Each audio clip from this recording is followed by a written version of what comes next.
दोस्तों जरा सोचिए, आप छुट्टियां मनाने किसी सुनसान आइलैंड पर जाइए जहां चारों तरफ सिर्फ समंदर हो, शांति हो, लेकिन तभी आपकी ट्रिप एक खौफनाक हादसे में बदल जाए। आपको पता चले कि जिस बोट पर आप हैं वहां सब कुछ पहले से प्लान किया गया था और आप असल में एक क्रेजी किलर की खतरनाक स्कीम का हिस्सा बन चुके हैं। यही है इस फिल्म डेंजरस एनिमल्स की कहानी। तो फिल्म की शुरुआत ऑस्ट्रेलिया से होती है, जहां एक लड़का ग्रेग और एक लड़की हेदर घूमने आए थे। दोनों टूरिस्ट थे और एक ही हॉस्टल में रुके हुए थे। वहीं से उनकी जान पहचान हुई और इसीलिए वे साथ मिलकर टकर्स एक्सपीरियंस नाम की एक टूर पर आ पहुंचे, जो शार्क के साथ रोमांचक अनुभव का वादा करती थी। वहां पहुंचने पर उन्होंने देखा कि टूरिस्ट वाली जगह पूरी तरह सुनसान थी। सिर्फ पास की एक बोट पर एक बूढ़ा आदमी बैठा था जिसका नाम डेव था। तभी अचानक वहां टकर आ गया। टकर ने खुद को टूर का कैप्टन बताया और कहा कि वही इस शार्क टूर को चलाता है। इसके बाद तीनों शिप पर सवार होकर समुद्र की ओर निकल पड़े। रास्ते में टकर ने बातचीत शुरू की और अपनी पुरानी कहानी सुनाई। उसने एक अखबार की रिपोर्ट दिखाई जिसमें उसके बचपन में हुए शार्क अटैक का जिक्र था। फिर उसने अपनी गहरी चोट भी दिखाई। ये देखकर वे दोनों को उस पर तरस आने लगा। अब डाइव करने का समय आ चुका था। हेदर और ग्रेग को एक लोहे के पिंजरे में बंद करके धीरे धीरे पानी में उतारा गया। चारों ओर शार्क तैर रही थीं, जिसे देखकर हेदर घबरा गई, लेकिन उसने ग्रेग का हाथ पकड़ लिया और धीरे धीरे खुद को संभालते हुए उस रोमांचक पल का मजा लेने लगी। जब टकर ने बताया कि समय खत्म हो गया है तो ग्रेग और हेदर पिंजरे से बाहर आ गए। ग्रेग ने दिल से टकर का शुक्रिया अदा किया, क्योंकि शार्क के साथ डाइव करना उसका बचपन का सपना था। लेकिन अगले ही पल ये सपना एक भयानक सच्चाई में बदल गया। बिना किसी चेतावनी के टकर ने अचानक ग्रेग पर चाकू से हमला कर दिया और फिर उसे समुद्र में धक्का देकर नीचे गिरा दिया। ये सब देखकर हेदर डर के मारे चीख उठी। अब सीन बदलता है और कहानी गोल्ड कोस्ट के पास एक दुकान में पहुंचती है, जहां जेफर नाम की एक लड़की खरीदारी करने आई थी। वहीं उसकी मुलाकात मॉरिस नाम के एक लड़के से हुई, जो अपनी कार के लिए एक जरूरी केबल ढूंढ रहा था, लेकिन उसे वो सामान नहीं मिल पाया। बिलिंग के बाद जब जेफिर बाहर पार्किंग लॉट में पहुंची तो उसने अपने कप में छुपाकर रखी हुई आइसक्रीम निकाली और चुपचाप खाने लगी। तभी वहां उसकी दोबारा मॉरिस से मुलाकात हो गई। मॉरिस ने जेफिर से उसकी गाड़ी की केबल्स मांगी, लेकिन जेफिर ने उसे पूरी तरह नजरअंदाज कर दिया। तब मॉरिस ने इशारों में उसे धमकी दी कि अगर उसने मदद नहीं की तो वो दुकान में उसकी चोरी की बात सबको बता देगा। ये सुनकर जेफिर नाराज हो गई और गुस्से में मॉरिस को घूरने लगी। माहौल बिगड़ता देख मॉरिस ने फौरन अपना लहजा बदल लिया। उसने सफाई दी कि वो तेज धूप में कई ब्लॉक पैदल चलकर आया है और कार तक लौटने के लिए उसे लिफ्ट मांगने लगा। जेफिर ने कुछ पल सोचा और फिर उसकी बात मान ली। रास्ते में जेफिर ने उसके कपड़ों को देखकर पूछा कि उसने फॉर्मल कपड़े क्यों पहने हैं। इस पर मॉरिस ने बताया कि वो एक रियल एस्टेट एजेंट है। हालांकि उनकी शुरुआत थोड़ी अजीब रही और दोनों की लाइफस्टाइल भी एक दूसरे से काफी अलग थी, लेकिन फिर भी सर्फिंग के लिए उनके प्यार ने उन्हें थोड़ा करीब ला दिया। जेफिर ने धीरे धीरे अपने ऊपर से भरोसे की दीवार हटाई और मॉरिस को एक मौका दिया। फिर उस रात वो उसी के साथ रुक गई, लेकिन जहां मॉरिस उस पर दिल से फिदा हो गया और उसके लिए खाना तक तैयार करने लगा, वहीं जेफिर ऐसी लड़की नहीं थी जो आसानी से किसी से जुड़ जाए। जब तक मॉरिस पैनकेक बनाकर आया तब तक जेफिर वहां से जा चुकी थी।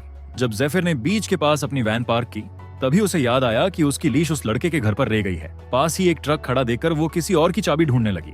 तभी उसे किसी के कदमों की आवाज सुनाई दी। उसने पीछे मुड़कर देखा तो सामने टकर खड़ा था, जो मुस्कुराते हुए उसकी तरफ देख रहा था। टकर ने बिना कुछ पूछे उसे एक लीश दे दी और कहा कि उसके पास ऐसी कई रस्सियां हैं। उसने जेफिर की अकेले सर्फिंग करने की हिम्मत की तारीफ भी की। इसके बाद उसने टकर को धन्यवाद कहा और अपने सर्फ बोर्ड को ठीक करने में लग गई। उसी वक्त मॉरिस ने जेफिर को खाने की एक फोटो भेजी और मैसेज किया कि क्या वो उसके साथ सर्फिंग पर चलना चाहेगी, लेकिन जेफिर उसे मैसेज का जवाब दे भी नहीं पाई थी कि तभी अचानक पीछे से टकर आया और उसने उसके सिर पर प्लास्टिक बैग डालकर उसे जोर से पकड़ लिया। उसके बाद उसने जेफिर के मुंह पर टेप लगा दी और उसे एक बोर्ड बैग में छिपाकर डॉक की ओर ले गया। अगले दिन जेफिर धीरे धीरे होश में आई। उसका मुंह अब भी टेप से बंद था और उसका एक हाथ बिस्तर से हथकड़ी में बंधा हुआ था। घबराकर उसने किसी तरह टेप हटाई और फिर पास ही बंधी हुई हेदर से सवाल पूछने लगी। हेदर ने उसे बताया कि वे दोनों टकर की बोट के एक छोटे से बंद कमरे में कैद हैं। उसने ये भी कहा कि वो खुद यहाँ काफी समय से फंसी हुई है। ये सुनकर जेफिर और भी ज्यादा घबरा गई और जोर से चिल्लाने लगी, लेकिन हेदर रोते हुए बोली कि कोई उनकी आवाज नहीं सुन सकता। तब जेफिर ने हालात को समझते हुए खुद को शांत किया और सोचने लगी कि अब क्या करना चाहिए। फिर उसने और हेदर ने मिलकर कमरे में कुछ नुकीली चीजें तलाशनी शुरू की ताकि वे हथकड़ियों से खुद को आजाद कर सकें। उधर टकर आराम से डेक पर बैठकर मछली पकड़ रहा था। इसी बीच जेफिर ने हेदर से पूछा, क्या तुम्हें कोई ढूंढने आएगा? हेदर ने निराश होकर सिर हिलाया। फिर उसने वही सवाल जेफिर से किया। जेफिर ने हल्की मुस्कान के साथ उदासी छिपाते हुए कहा, मुझे भी कोई मिस नहीं करेगा। जेफिर को यह नहीं पता था कि मॉरिस अब भी उसके बारे में सोच रहा था। जब मॉरिस ने देखा कि जेफिर की वैन बीच से टो की जा रही है, जो उसकी घर जैसी थी, तो उसे शक हुआ कि जरूर कुछ गड़बड़ है। उसे ये बात ठीक नहीं लगी, इसलिए वो सीधे पुलिस स्टेशन पहुंचा। लेकिन वहां मौजूद पुलिस वाले ने बात को गंभीरता से नहीं लिया। उसने कहा, वो तो एक घूमती फिरती सर्फर है, शायद कहीं घूमने निकली होगी। उधर जेफिर अब भी हथकड़ी से छूटने की कोशिश कर रही थी। तभी उसकी नजर हेदर के बिकिनी टॉप के वायर पर पड़ी। हेदर ने बिना देर किए अपना टॉप उतारा, उसमें से वायर निकाला और जेफिर की तरफ फेंक दिया।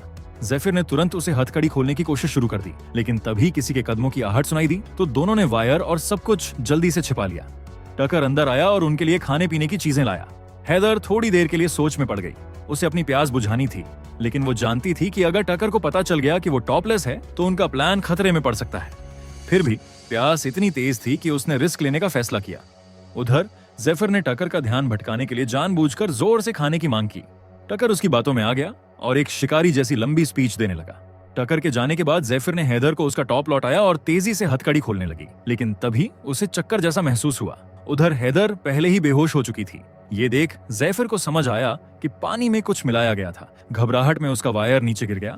टकर ने वो वायर उठा लिया और उसके बेहोश होने का इंतजार करने लगा।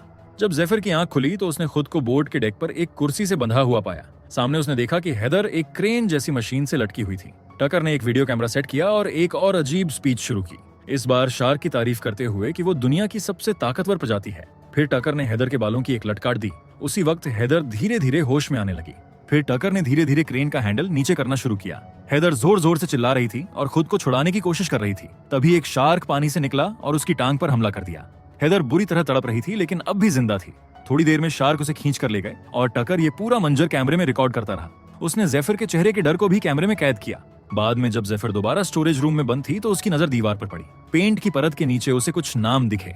तब जेफिर को समझ आ गया कि वो पहली शिकार नहीं थी। उधर टकर अपनी दरिंदगी का जश्न नाचकर मना रहा था। उसने हेदर के बालों की लट और रिकॉर्ड किया गया वीडियो एक अलमारी में रख दिया, जिसमें पहले से कई रिकॉर्डिंग्स थीं। अब वो एक टैग पर जेफिर का नाम लिखने लगा। अगले दिन की रात जब टकर खाना लेकर स्टोरेज रूम में आया तो गुस्से में जेफिर ने ट्रे पर लात मार दी।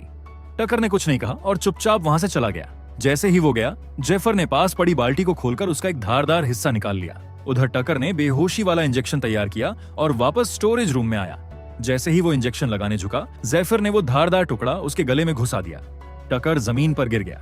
जेफिर ने जल्दी से उसकी चाबियां उठाई और अपनी हथकड़ी खोल ली।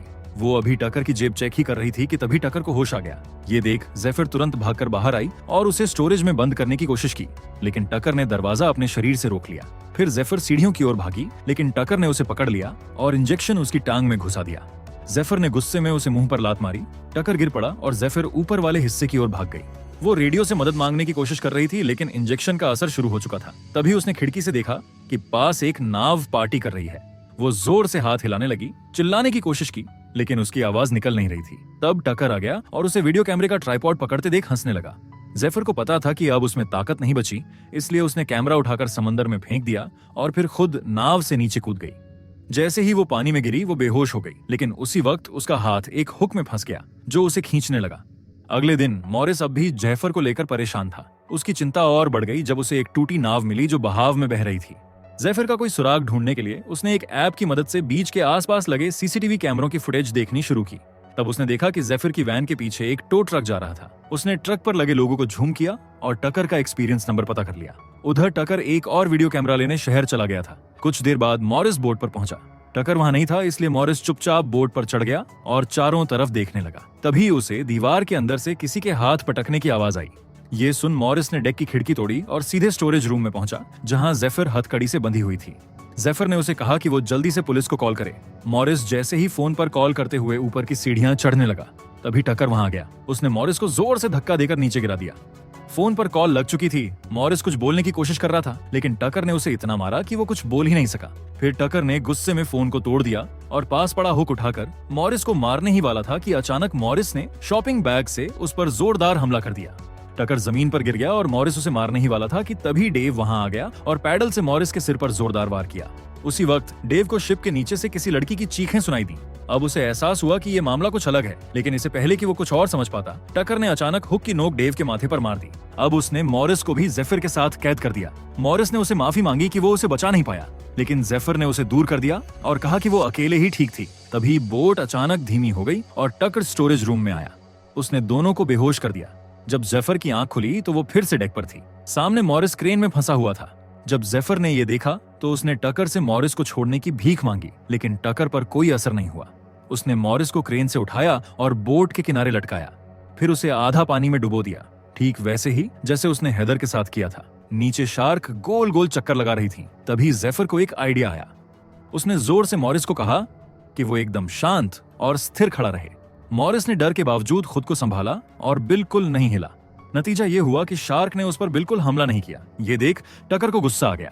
उसने मॉरिस को बोट पर खींचा और गुस्से में उसके पेट में चाकू घोंप दिया। फिर उसे दोबारा पानी की ओर लटका दिया। खून जैसे ही पानी में गिरा, शार्क फिर से वापस आ गई। लेकिन तभी कोस्ट गार्ड का हेलीकॉप्टर उस एरिया के ऊपर उड़ता दिखाई दिया। टकर ने जल्दी से क्रेन बंद कर दी और सबको फिर से लॉक कर दिया। स्टोरेज रूम में जेफर मॉरिस की हालत देखकर परेशान थी। उसने ठान लिया कि अब वो किसी भी हालत में हथकड़ी से अपना हाथ निकालकर बाहर निकलेगी। थोड़ी देर बाद टकर कमरे में आया, लेकिन तब तक जेफर ने दर्द सहते हुए अपने अंगूठे की हड्डी तोड़ दी थी। उसने किसी तरह दर्द को दबा लिया और टकर के वहां से जाने का इंतजार करने लगी। जब अंगूठा तोड़ने के बाद भी उसका हाथ हथकड़ी से बाहर नहीं निकला तो उसने खुद का अंगूठा काटना शुरू किया और आखिर में अपना अंगूठा पूरी तरह काट डाला। टकर जब फिर से लौटा तो उसे बेड पर सिर्फ जेफिर का कटा हुआ अंगूठा मिला। उसे पता ही नहीं चला कि जेफिर दरवाजे के पीछे छुपी थी। मौका मिलते ही जेफिर वहां से भाग निकली और टकर को स्टोरेज रूम में बंद कर दिया। फिर वो दौड़ती हुई कैबिन में पहुंची, जहां से उसने देखा कि बोट कुछ दूरी पर एक आइलैंड के पास रुकी हुई थी। टकर खुद को छुड़ाकर उसके पीछे आया। जेफर को एक फ्लेयर गन मिली, लेकिन उसे खुद को बचाने के लिए वही गन टकर पर चलानी पड़ी। टकर फिर भी रुका नहीं। उसने जेफिर को किचन की छत से बाहर निकलने से रोक दिया और उसके पैरों को पकड़ लिया। जेफर ने मौका देखकर पहले फ्राइंग पैन से टकर को मारा और फिर उसके हाथ पर चाकू से वार किया। इतना में उसे भागने के लिए मौका मिल गया। वो सीधे समंदर में कूद गई और तैरते हुए आइलैंड की तरफ बढ़ गई। टकर ने जब ये देखा तो वो भी फौरन अपनी छोटी बोट लेकर उसका पीछा करने लगा। लेकिन जब जेफर वहां पहुंची तो किनारे पर कोई नहीं था। तभी टकर की बोट उसके पास आ गई और उसने जेफर को पकड़ लिया। टकर तब तक उसका चेहरा दबाए रहा जब तक वो बेहोश नहीं हो गई। फिर वो उसे चुपचाप वापस बोट पर ले गया। अब मॉरिस की आंख खुली। उसने देखा कि इस बार टकर ने जेफर को क्रेन से लटका दिया था और नीचे समंदर में एक बड़ी सफेद शार्क चक्कर काट रही थी। ये देखकर वो डर के मारे चिल्ला उठा। टकर उस सफेद विशाल शार्क को देखकर खुशी से पागल हो गया। उसने बाकी छोटी शार्क को डराकर भगाया ताकि बस वही शार्क जेफर पर हमला करे। उसी दौरान टकर का हार्पून नीचे गिर गया, जिसे जेफर ने उठा लिया। उसने उसी से खुद को क्रेन से आजाद करने की कोशिश की। इसे टकर को कोई फर्क नहीं पड़ा। वो जेफर की हर कोशिश को कैमरे में रिकॉर्ड करता रहा। उसे लगा जैसे उसकी जीत और मजेदार होने वाली है। मॉरिस ने फिर चिल्लाकर जेफर से कहा, सफेद शार्क तुम्हारे पास आ गई है। पूरा माहौल एक पल को थम गया। टकर ने अचानक जेफर को चौंकाया और वो पानी में गिर पड़ी। लेकिन इस बार वो रस्सी से पूरी तरह आजाद थी। पानी के नीचे उसने एकदम शांत रहकर अपने घायल अंगूठे को दूसरे हाथ से दबा लिया ताकि खून की गंध न फैले। सफेद शार्क उसके बहुत पास आई, लेकिन बिना कुछ किए लौट गई। टकर अब भी उस तरफ देखता रहा और जेफिर चुपचाप बोट के पीछे से चढ़ गई। जेफिर ने धीरे से एक और हार्पून उठाया और मॉरिस को इशारे से चुप रहने को कहा। जैसे ही टकर मुड़ा, जेफिर ने बिना वक्त गंवाए हार्पून चला दिया, जो सीधा उसके पेट में जा लगा। वो चीखता हुआ पानी में गिरा और तैरते हुए बोट की तरफ वापस आने की कोशिश करने लगा। जेफिर उसे नजरें गड़ाए देखती रही और जब वो ऊपर आने वाला था तभी किसी ने उसे नीचे खींच लिया। टकर चारों तरफ देखने लगा और तभी सफेद शार्क पानी से उछली और उसे जोरदार तरीके से काट खाया। टकर बस एक बार और पानी से निकला, अपनी ही कैमरे में कैद, आखिरी बार। जेफिर को राहत की सांस मिली, लेकिन तभी हार्पून की रस्सी उसके पैरों में लिपट गई और वो भी बोट से नीचे गिर गई। मॉरिस डर के मारे चिल्लाया और फिर बेहोश हो गया। कुछ देर बाद जेफिर फिर पानी से बाहर आई, टकर के पास। तभी पार्टी में आए लोग दोबारा वहां से गुजरने लगे। जेफिर तुरंत ऊपर चढ़ी और फ्लेयर गन चलाई। दूसरी बोट अब मुड़ रहे थे। फिर वो नीचे डेक पर गई और मॉरिस को हिलाकर जगाया। उसने कहा, अब मैं अकेले नहीं जीना चाहती। तभी मॉरिस को होश आने लगा। इसी के साथ ये मूवी यही खत्म होती है। अगर आपको वीडियो पसंद आई हो तो इसे लाइक जरूर करें और ऐसी ही फिल्म एक्सप्लेनेशन के लिए हमारे चैनल को सब्सक्राइब करना ना भूलें।